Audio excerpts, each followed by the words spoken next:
Good morning, everybody. Day 11. We're back on the trail here at Dix Creek Gap. And of course, as I told you, on the other side of every gap is an uphill. So we're heading up. Our plan is to at least make to Plum Orchard Shelter. But if we're feeling good, we're going to push a little further because our second day that we had originally planned was going to be a long one. So we might be able to even them out. So I'll bring you what I can on the trail, and hopefully it'll be something you enjoy watching. And thank you for watching. And last night we stayed at the Your Home in the Wood hostel, or bed and breakfast, with Bonnie and Paul again. As I said, lovely people. Highly recommend their B&B for anyone down this way. They treat you well, they feed you well, and I think on, and I put a gut hook review, they don't like leftovers, so they make you eat it. Great food, great variety. They try never to repeat stuff. They shuttle you around as you need, and they're just wonderful people. Make great accommodations, and good folks all around. So patronize their B&B because they deserve it, and you will not regret it because they are fantastic hosts. All right, gonna get on the way, and we'll see you down the trail after I put some northbound footsteps to my southbound side.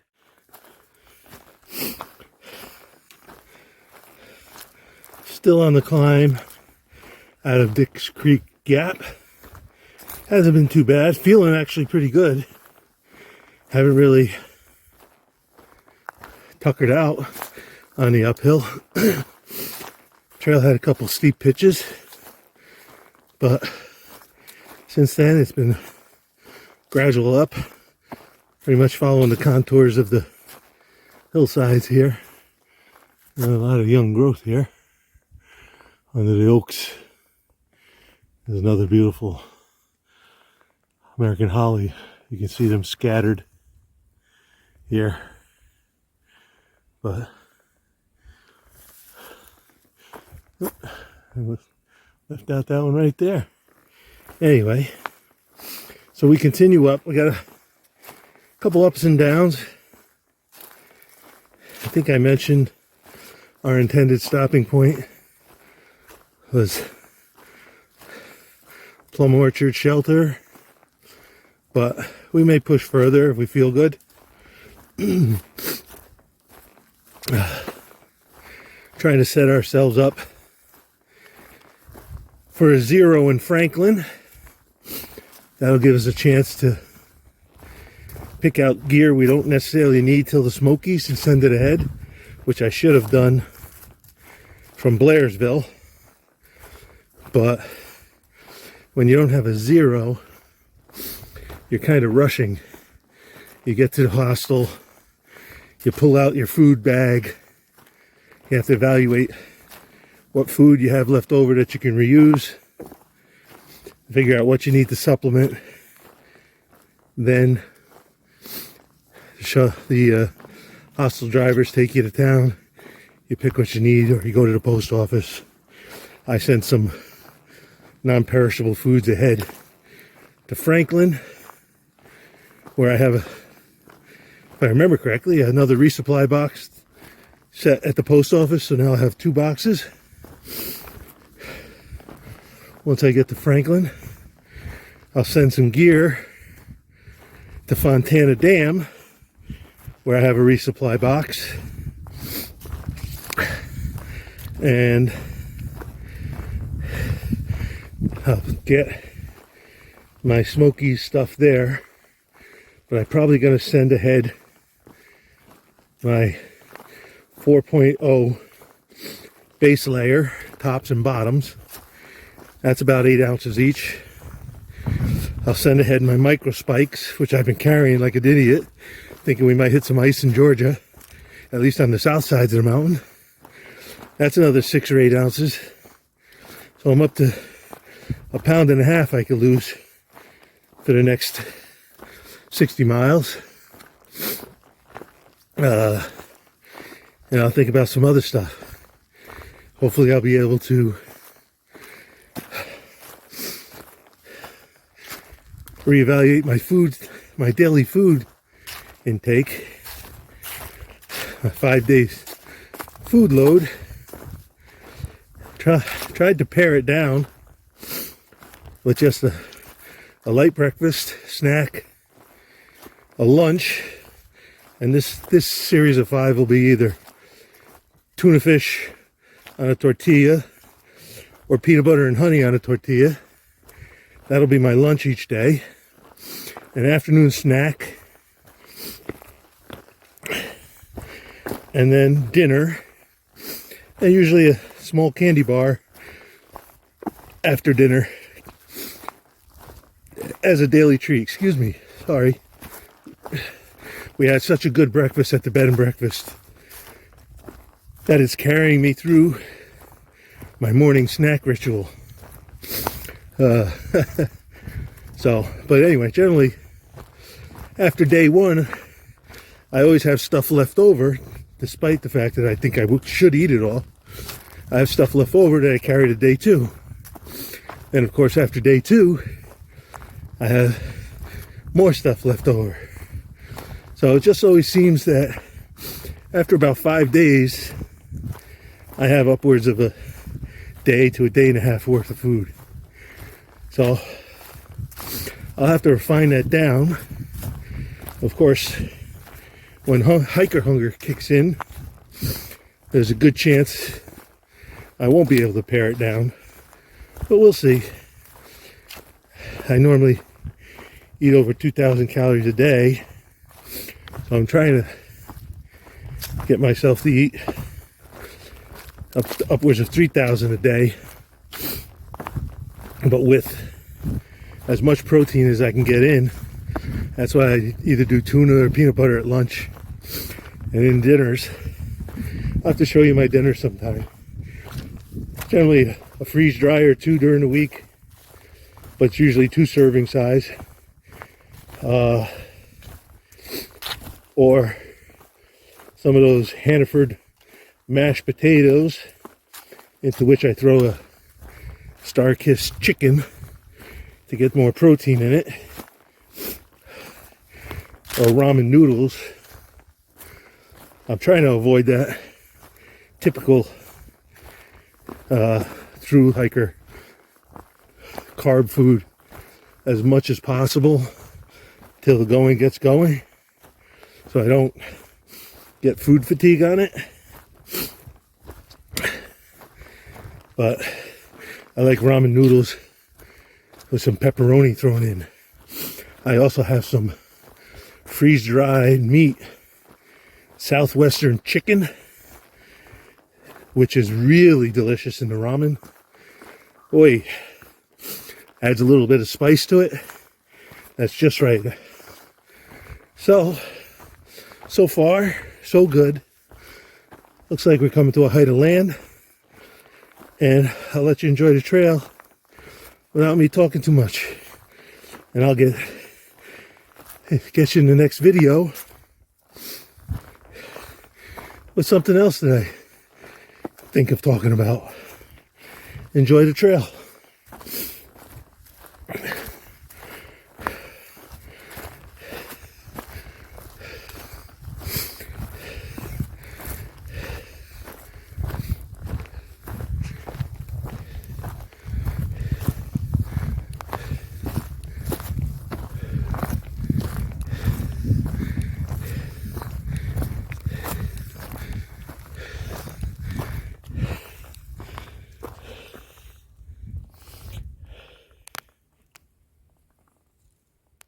Coming down to Plum Orchard Shelter, ran across this beautiful, easily 2-foot diameter white oak. This goes up there all the way. What a beautiful old tree. Nothing like seeing some old trees living in the young forest. I'm letting you know that at one point they were dominant all over this place. Incredible. There's a lot of white oaks here, some big ones. Oh. Oh, I'm holding people up here. I'm making a Congo line. So we're moving on. Low bridge, hit a branch, got caught. It's tough being tall on a trail with low branches. Anyway, we're in the rhododendrons coming down to Plum Orchard Shelter. We should be up here shortly. And perhaps we'll get back to you as we approach the shelter. As long as I can film without getting the camera shy people on it. But we'll see you there. You can see the down trail we're on. A little rough.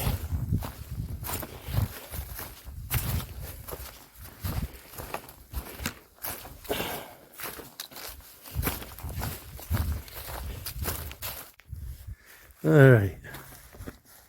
We're in Plum Orchard Gap. Shelter's down that trail. We're not going down. We're just going to sit here, have lunch before we head on. Nice little place to camp if you needed to.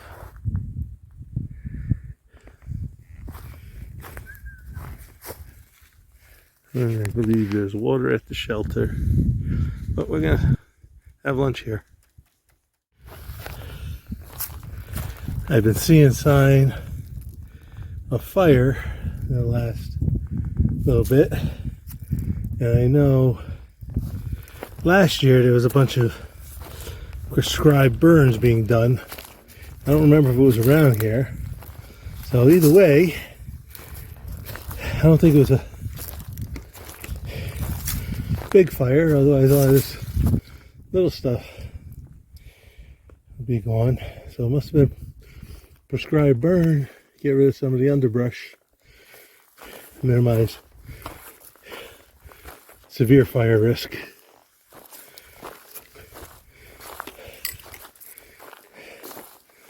All right. They're climbing out of Plum Orchard Gap. We did not go to the shelter for lunch. We just stayed at the trail junction with the shelter trail. And one thing I hate is having a hard climb after eating lunch or any meal. But it is what it is. Oh, the view through the trees.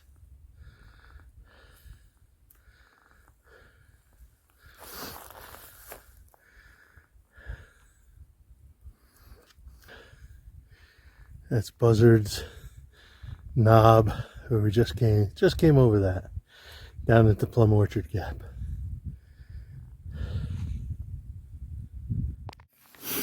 All right, coming up to Knob, and we have Always Adventure On, where we've been leapfrogging today with. Hello. Hello. They did the smart thing. They climbed the hill, then ate, as opposed to us eating and then trying to climb that hill. Everyone have a great day. Have safe steps.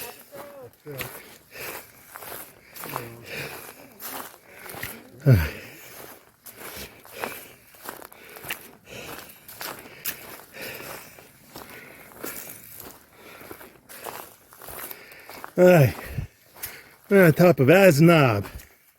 We got about 1.7 to where we're hoping to camp tonight. Be an early day, but not bad after a late start. Not a late start, but not as... Oh, wait a minute. This might not be Knob. That might be. Sometimes you can't tell because the maps show like one knob, but you get these come over a knob, then you get a little down or a little flat, and at the end of it is another knob. And I think that comes from the guides and the maps trying to fit a certain amount of trail in a set scale on the maps, but so you miss some of these little dips and you think you're on something, but it looks like we're going down, so I'll take that as having hit the top of Asnob. Oh, sorry, I was looking back for Sue. Looks like we're on our descent toward where we're camping. It's supposed to be a campsite by a spring, and that was our intended goal today if we had enough hours in the day. If we decide to stay there, I'll fill you in with a couple shots to close out the night.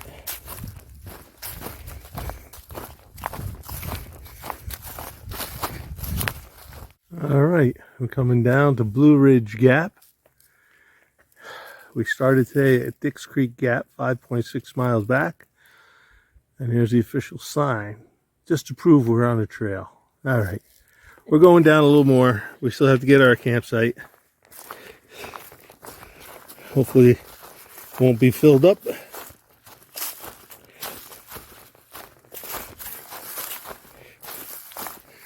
But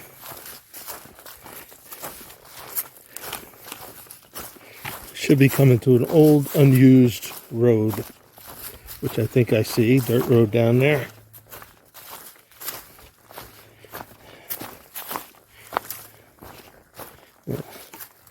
Off the top of my head, I think we have a mile past that road to get to our site. It's 1 o'clock in the afternoon. Should be there by 2. It's a little early, but well, certainly give you, if we stop there, we'll give you one more visit before we close out for the night. Told you there's some pretty odd trees growing here. Look at that one.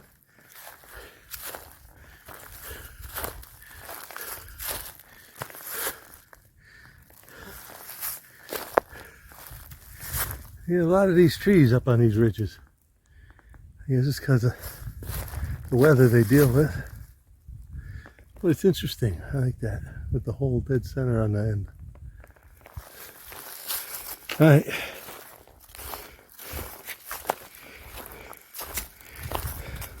Last little slight ascent before we go downwards a little to where we want to camp.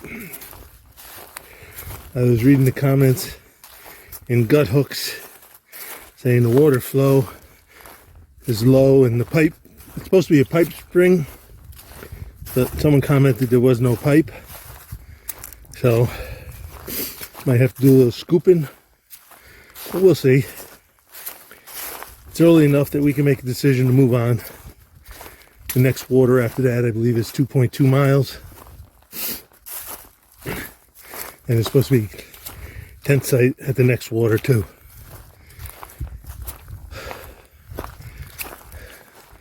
Up on this ridge, seems pretty dry, even though it's rained for 4 days a week ago. Dry up here, which would explain the success of the oaks and the hickories up here and the pines. Every once in a while you go through different groupings of trees, but the oaks and hickories seem to be predominant. I've seen leaves for red oak, black oak. I think it's black oak. I don't know, southern, I'm not familiar with. Chestnut oak. I've seen some yellow poplar, not here, but back a ways.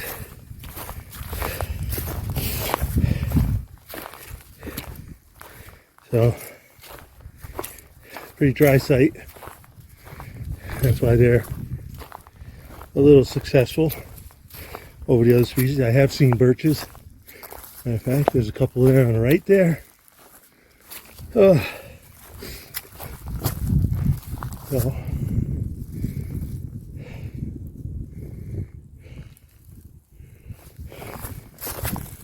oh, nope, that wasn't birches. Maybe here. I haven't seen birches in a while, but a little rusty on my trees. Alright, let me get to hoofing it up this hill.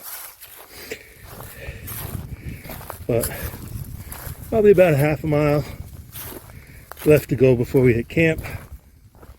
If we can camp there. I know I'm down to a half a liter of water, which should get me to there. Hopefully there'll be something I can make work. I love these trees. It's beautiful here. And I think I see some black oak. I guess the red oak here would be southern red oak because I have northern red oak up where I live in New York.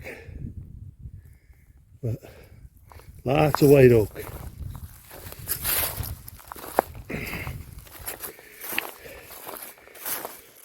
Barrel industry. White oak used for barrel making because of the closed pores that it has. Makes it perfect for that, among other things. And a nice old big one right there. You can also tell it by the very stout branches that usually come out pretty straight out. There's a forest situation. Yeah, there's one over there. See how those branches come straight off the tree? Very typical of white oak. Very stout branches straight out. The whitish bark. And you don't see it so much here because it's so dry. But generally at the base of the tree trunk, you usually get quite a bit of moss growing on the first foot or two of the tree. At least in a more wet area. Alright, I've given you enough stuff to look at and babble long enough. I'll get back to you when I get to camp. Alright. We stopped at a listed campsite in spring at mile 76. Set up camp. You can see our rope right there for our bear bag hang. The stream is a little slow moving, but we found a spot where we can collect water. We're all set up. It was warm today, well over 70 degrees. I'm sure glad I picked up a t-shirt at the resupply in Blairsville yesterday. We had a good hike. Felt pretty good. Met a lot of people that we've seen before. Starting to see some of our original hiker associates, people we met early on and didn't see for a while. So it was a nice day. Good climbs. The climbs were very reasonable. And we're set up here. Tomorrow's video, I have a milestone I'm going to show you folks, but I'm not going to tell you what it is yet. And you'll see it on tomorrow's video. And I'm going to get ready to make some supper and call it a night. If I get a chance, I'll get back to you before I go. But just remember, tune in tomorrow because something to announce. All right. Good night. Have a safe day. End of day. That's about it. It's almost gone. I know. I'm getting such a beautiful yellow in my picture with it like 6 times. At least it's a sunset. End of day 11. Hiding behind the clouds. I don't know, that's gonna go in my beautiful. Still like this one. Yeah. I had to put that as my screensaver.